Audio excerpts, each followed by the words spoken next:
When the weather's cold, we start thinking about making dishes which are going to warm the family through. There are a few dishes which are going to do it, as well as this Lasagna al Forno from Delia Smith. I'm going to show you how to make the pasta, we're going to make the meat sauce, and then we're going to enjoy this amazing, authentic lasagna. Lasagna al Forno from Delia Smith.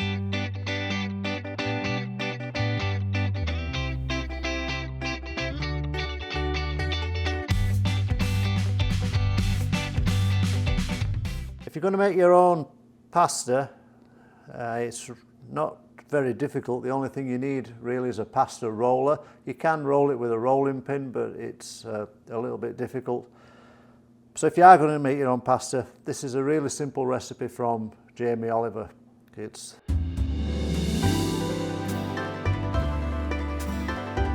300 grams of plain or all-purpose flour, which is 10 ounces. Just a little bit over 10 ounces, around about 10.5 ounces. And then it is 3 eggs. Just give them a little whisk together.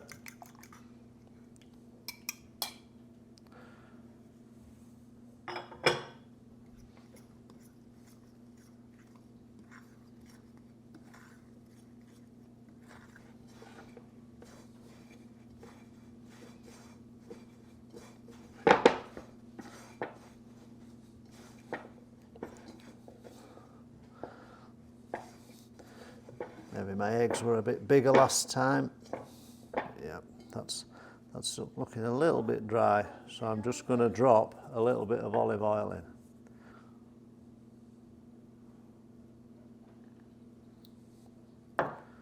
Just a drop.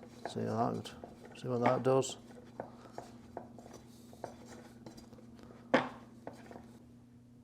So once all the ingredients have come together, you can turn the pasta out onto your worktop and put a little bit of olive oil onto the worktop, and then you have to knead it. And I'll tell you, this is a workout, so kudos to anyone who is making this themselves rather than buying it pre-made. But after about 10 or maybe 15 minutes of kneading, it starts to come together and it starts to become elastic. We start to release that gluten, and that's what we want. Unlike when we make our pastry, which is, we want to be crumbly and soft, so we don't want to release gluten. For pasta, it's exactly the opposite. It's very much like bread. We need to knead it until it gets smooth and elastic. So as I say, kudos if you've got this far and made your own. But not to worry, if you're using dried pasta sheets, it's still going to taste good. But it just I think you appreciate the dish, the lasagna, a little bit better if you've put the effort in and made what is relatively easy to, an easy ingredient to make. Just 3, in this case, 3 ingredients. So when you're happy that your pasta is smooth and elastic, it goes into a bag or some cling film into the fridge, and you store it there for, I would say, minimum of an hour. But that's good because we've got a lot of other steps to do, so that's going to be maturing in the fridge. And yeah, I'm pretty happy with that. I think when we roll that, it's going to roll okay.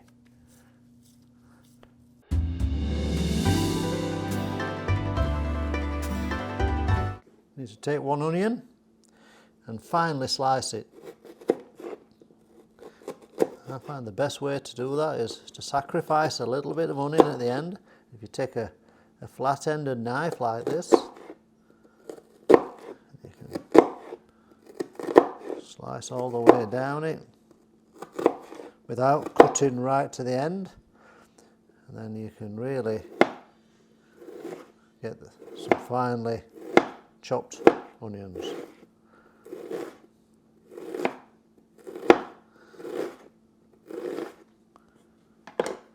So into a large frying pan. It does need to be quite a large frying pan because there's quite a lot of stuff going to go in there. We're going to put 1 tablespoon of extra virgin olive oil, and over a medium heat we're going to fry our onion for around about 10 minutes. So while the onion is frying, you can chop your pancetta. This is actually not pancetta. I couldn't get any today at the supermarket. So this is sliced prosciutto. Very similar, it's thinly sliced cured meat. And we need to slice this really finely. So again, it's just a matter of taking your time. Make sure you've got a sharp knife.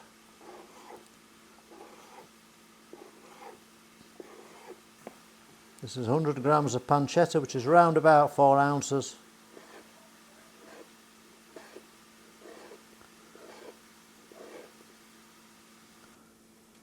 When your onions are softening, you want to add 1 crushed clove of garlic. Delia calls for 1 plump clove. Mine weren't overly plump, so I put sort of 1 1/2. I put a big one in and a small one. That needs to be crushed.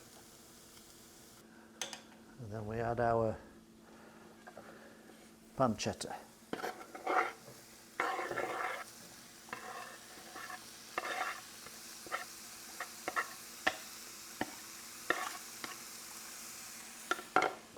So after about 5 minutes, the onions, garlic and pancetta are getting some colour and they're cooked.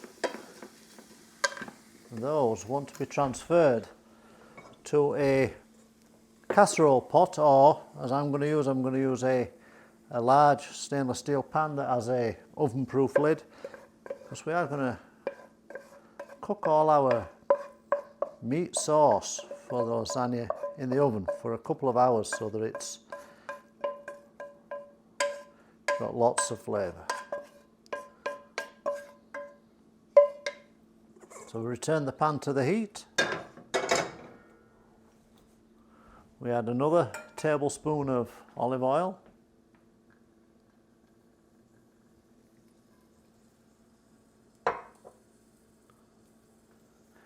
And we are going to fry our ground beef. So we have got 300 grams of ground beef, which is about 10 ounces, and 300 grams of ground pork, which is about 10 ounces. We're going to just do these separately for no other reason than we don't want to overload the pan. We need to break the meat up to make sure that it's finely ground, but we don't want any big lumps of meat in there. We want it to be as smooth as possible. So take your time, use the back of a spoon or if you've got a special tool for doing this. And you just want to fry it until it's browned. So it's only going to be 2 or 3 minutes. And you do exactly the same with the pork. So once the beef is browned, that goes into the casserole pot with your onions, and then you brown your pork, that goes into the casserole pot with your beef and onions. We put all the meat and onions into the casserole pot. We add around about 75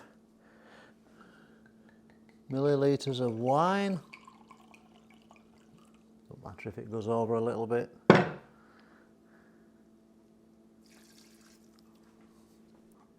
1 can of chopped tomatoes.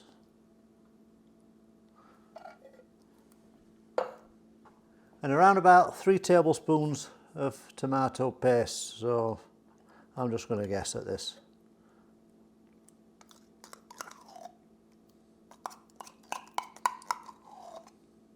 Close enough.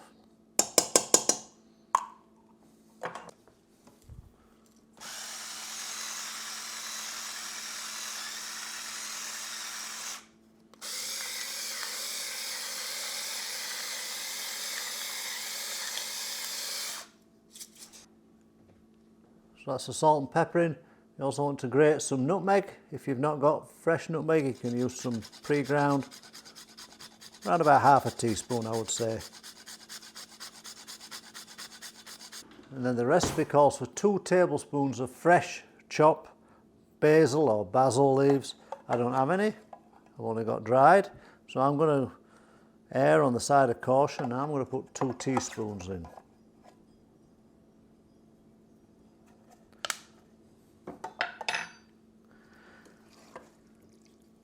And then this goes on the heat and we bring it to the simmer. Heat your oven to 140 Celsius, which is 275 Fahrenheit.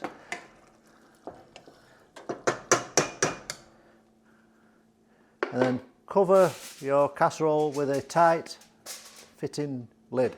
If you don't think your lid is tight fitting like mine isn't, you can put a little bit of foil in there just to help it.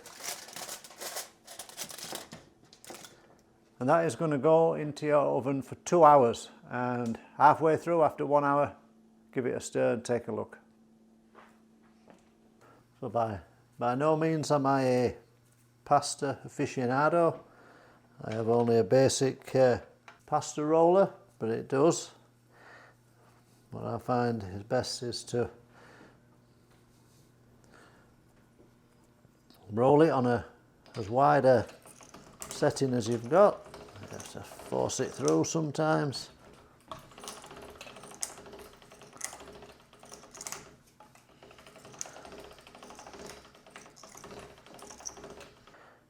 Fold it over and put it through again on its widest setting.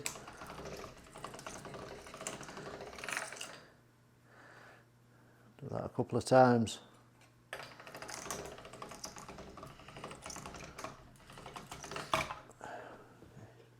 Fetch it in a notch at a time.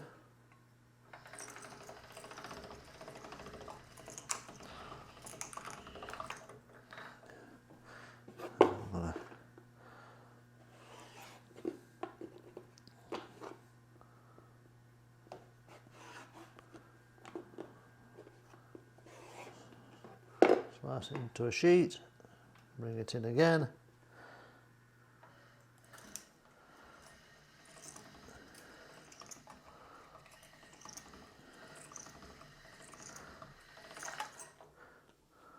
And then probably just one more. It feels a little bit thick.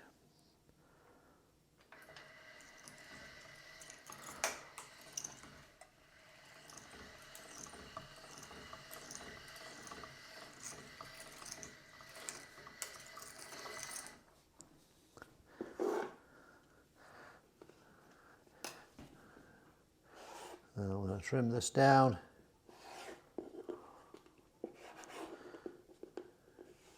Into usable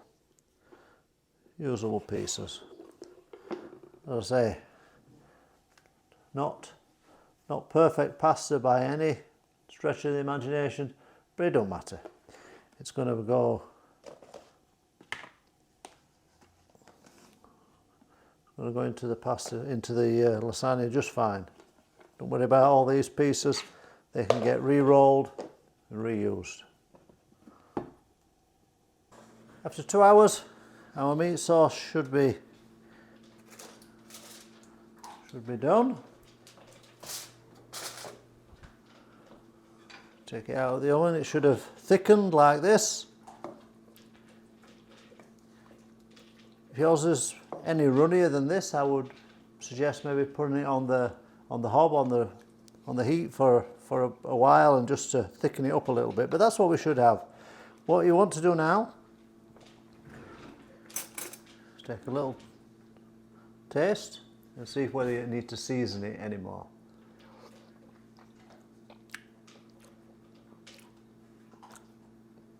I think that's pretty good. So now we can set this to one side. It can cool a little bit, and we'll turn our attention to the cream sauce.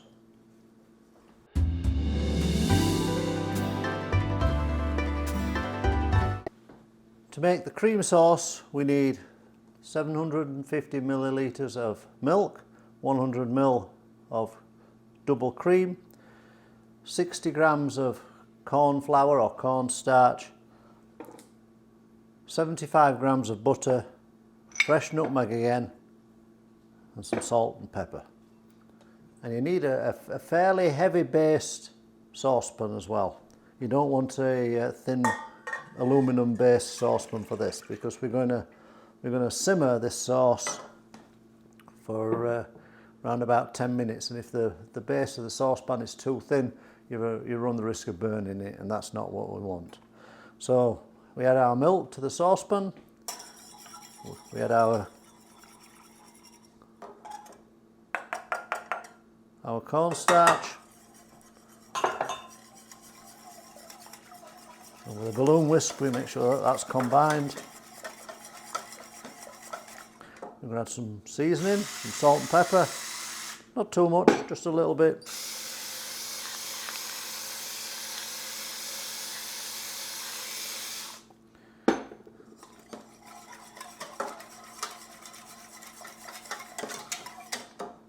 And then we add our 75 grams of butter. I will put all the imperial measurements into the measurements and weights in the recipe at the end, like I usually do. And we're going to put this onto a low heat and bring it to a simmer while we are whisking continuously.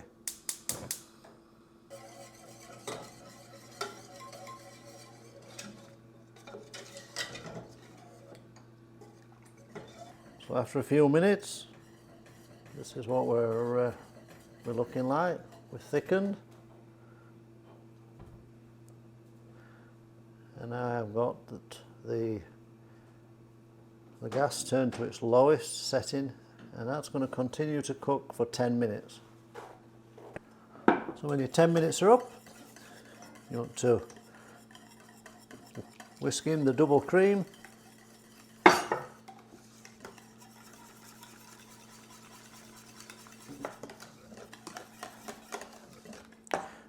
Add some more nutmeg,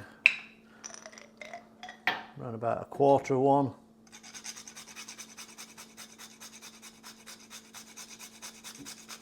So what we do is we take 2 ladles full and reserve that for the top of the lasagna.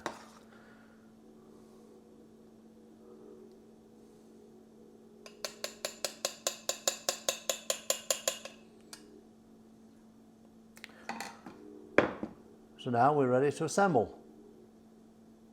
We're going to lay the lasagna up, so you have to just take a little bit of a guesstimate here. You want around about a quarter of the ragu meat sauce. And you put that onto the bottom of your lasagna dish.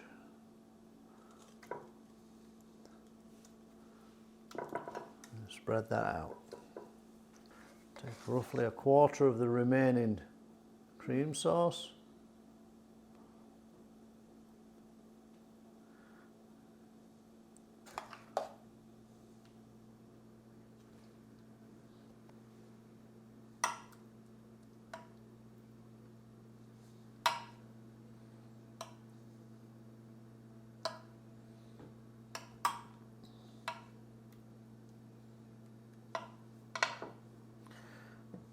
And here we have 200 grams of mozzarella, which has been diced, and you want to put around about a quarter of that on there. So just take a guess at what you think a quarter is. And then we'll lay our pasta sheets on there.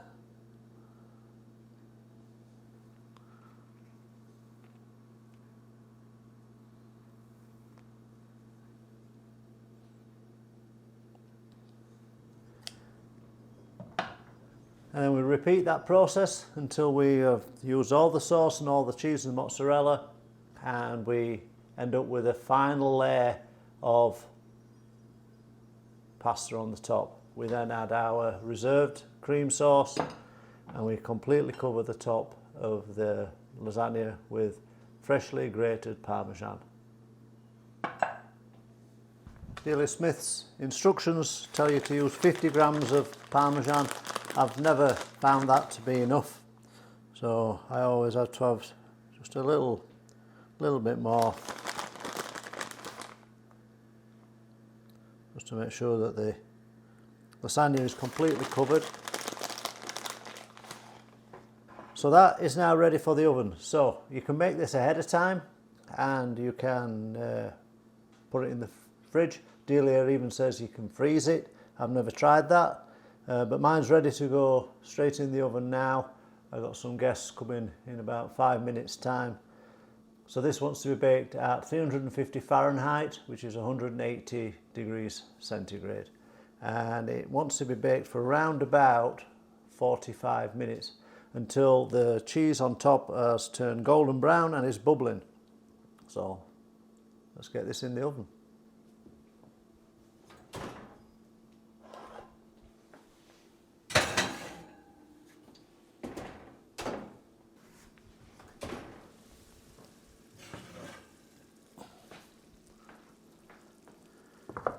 So when your 45 minutes are up, this is what we're left with. So you need to plan ahead a little bit and don't leave it until your guests have arrived to make this, because what you need to do now, you have to leave this to cool for about 10 to 15 minutes. First off, as you can see, it's like napalm. So you try to eat this, it's going to cause you pain. The second thing is, if you try to slice this and serve this, it'll just run everywhere. So it needs 10 to 15 minutes to sort of just solidify a little bit.